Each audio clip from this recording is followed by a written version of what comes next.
Hello, xin chào các bạn nha. Hôm nay thì mình đã có mặt tại công viên của Nhật Bản, đó là Rinrin Park. Và bây giờ thì chúng ta sẽ chuẩn bị vào trong. Trước khi vào trong thì chúng ta sẽ mua vé như các bạn.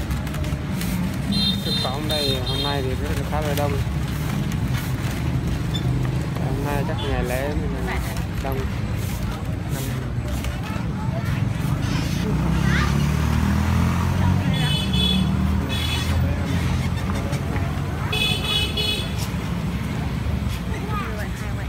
Chúng ta sẽ đi mua vé nha các bạn.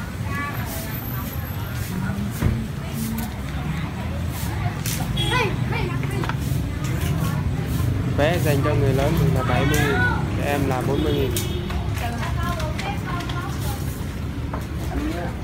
Từ từ vậy hả?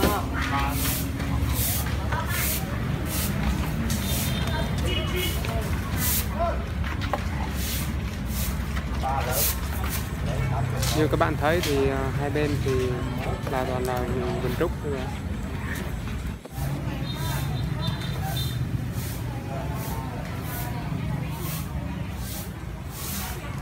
Bây giờ thì mình bắt đầu vào trong.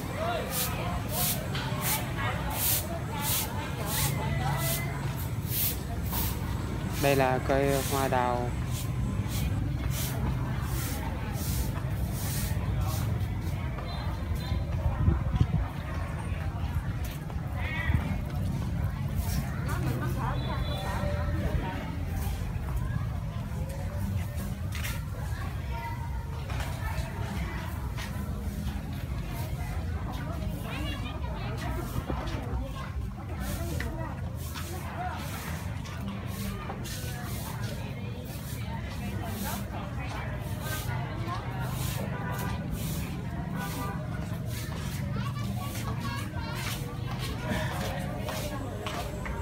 Vâng, thì cây hoa đào này thì rất là đẹp các bạn, y như trong phim luôn các bạn.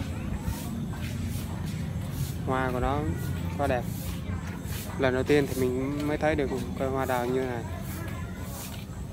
chưa bao giờ thấy luôn.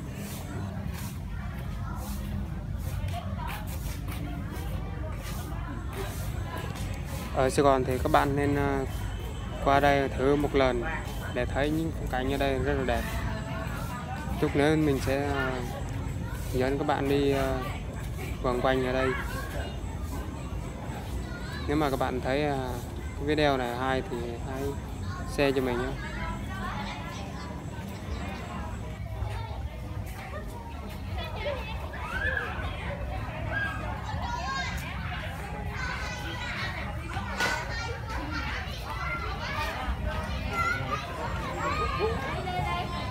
Trong này thì người ta có bán luôn các đồ ăn kiểu sủi cảo hấp. Ở đây thì có bán cả búp bê nữa các bạn, đến từ Nhật không à, có quạt thôi rồi.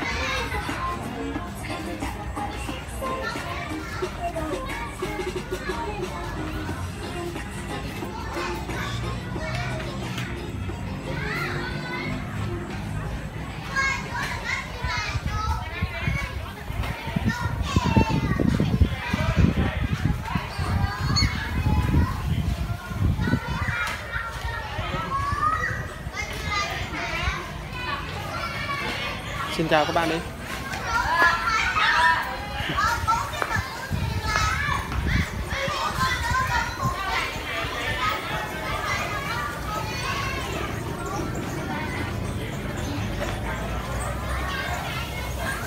Các bạn cứ nhìn con xoay này rất là đẹp, chạy vào nước.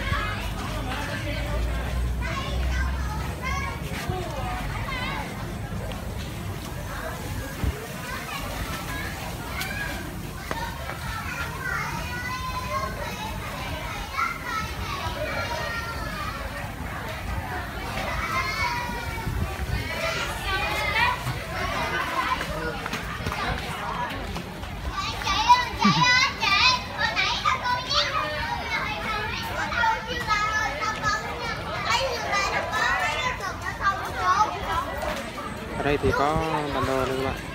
Và bây giờ thì chúng ta sẽ đi thẳng qua bên hướng cá coi đi các bạn. Đây thì có mấy cái nước thì quái các bạn. Tiên siêu nhân.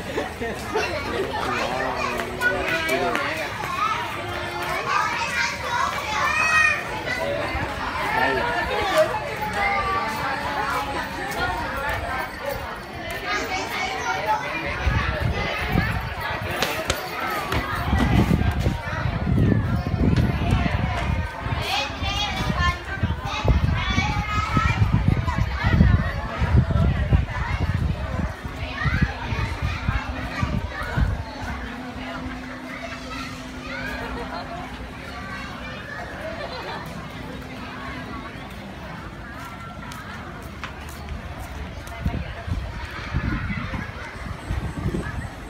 Mình đến đây thì buổi chiều nên là trời cũng vẫn còn nắng như các bạn, mọi người đang núp bụi. Đây thì hai con cá các bạn, cá coi thì đây là trượng, còn đây là con cánh rất là đẹp rồi, y như con cánh luôn.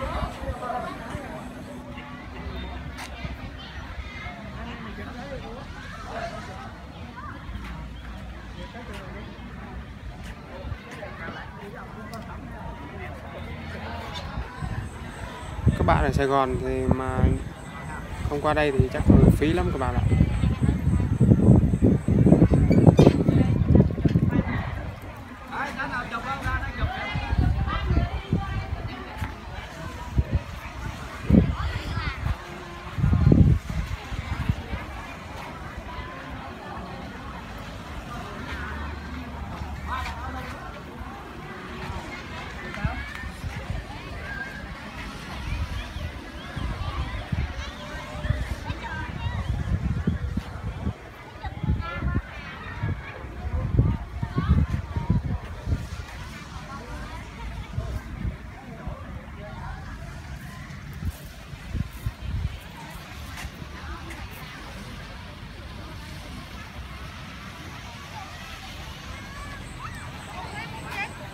Cảnh ở đây toàn là thiên nhiên không các bạn, thiên nhiên hùng vĩ.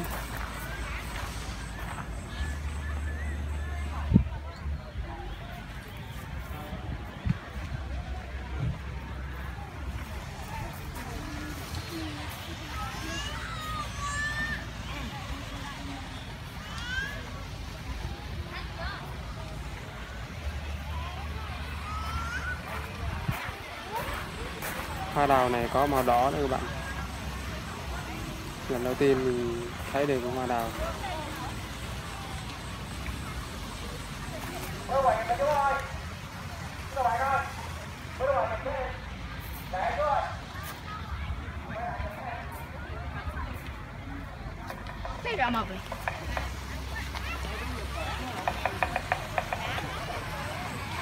Và đây là hồ cá coi như các bạn. Thì chút nữa mình sẽ quay mấy con cá như các bạn. Ở đây thì nói chưa đang nước thải gì đó.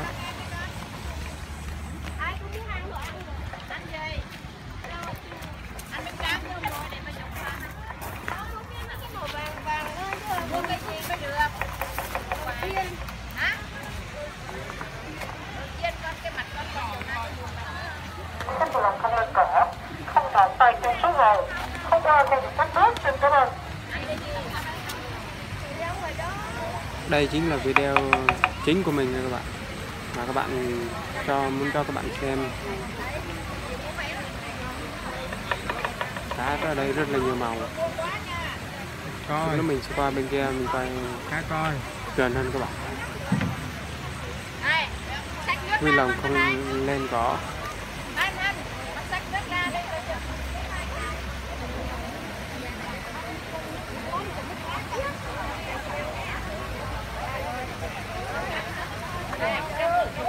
Hãy đỏ ơi, tôi ra ngoài giùm em ơi.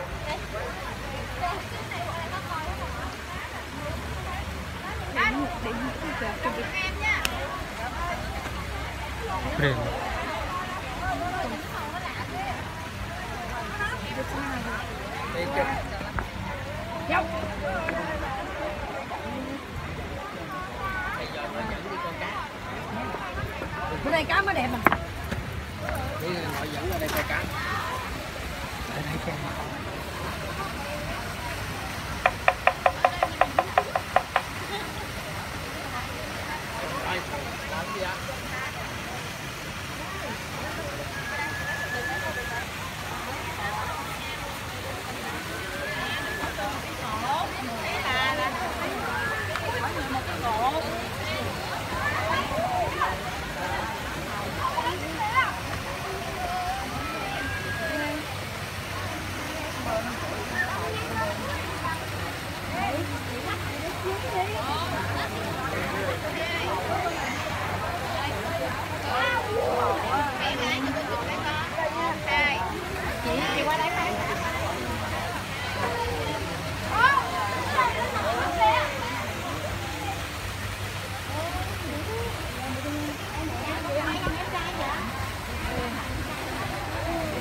Khách vui lòng không lên cỏ, không thọc tay chân xuống hồ, không qua khu vực thác nước.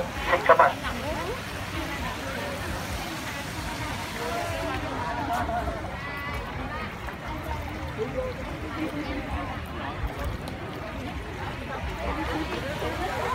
Em cho vô. Ai Đi đi vô. cỏ? Không Đi cho vô. dám lên cỏ. Nè nó mắc tiền. Em cứ làm.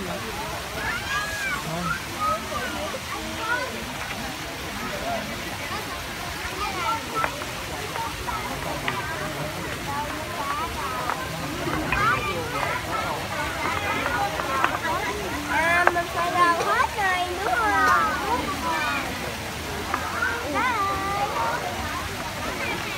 Rồi nó dồn mày ra luôn. Có mấy con cá mập ở dưới nè. Cái này em thích. Ủa? Nó sao hả?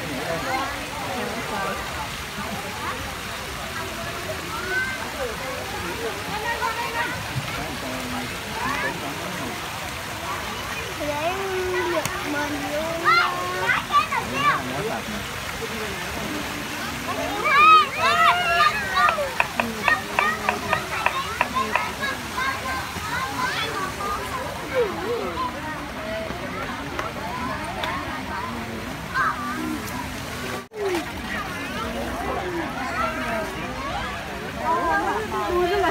Khách vui lòng không lên cỏ, không thọc tay chân xuống hồ, không qua khu vực thác nước. Xin cảm ơn. Cái này nước này ngộ ha, nó càng sâu xuống dưới này thấy con cá nó càng bự, nó lên thì đâu có bự đâu. Phúc ơi, cái con đó nó đuôi nó đưa lên chĩa lên kìa Phúc. Đó, Nó nằm nó trôi luôn rồi. Cái đầu nó nặng hơn. Ừ. Hả? À.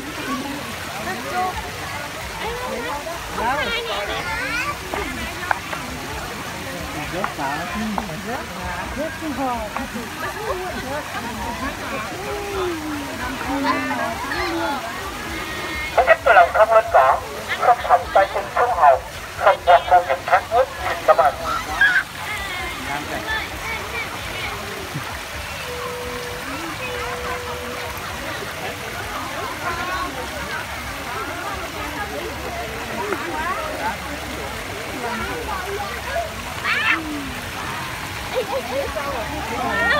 Nó gần mình quá. Ôi, Cái này đã.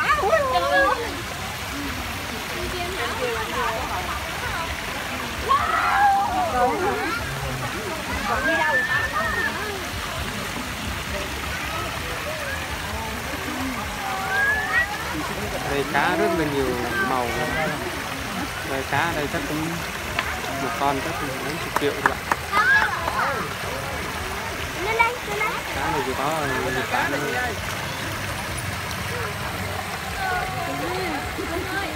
Thì thường ở Việt Nam mình chỉ có con cá nhiều cá lai thôi chứ coi cá coi luôn. Khách vui lòng không lên cỏ, không thọc tay chân xuống hồ, không qua khu vực thác nước. Xin cảm ơn. Qua đã.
Có khách cơ động không lên cỏ, không thọc tay chân xuống hồ, không qua khu vực thác nước. Xin cảm ơn.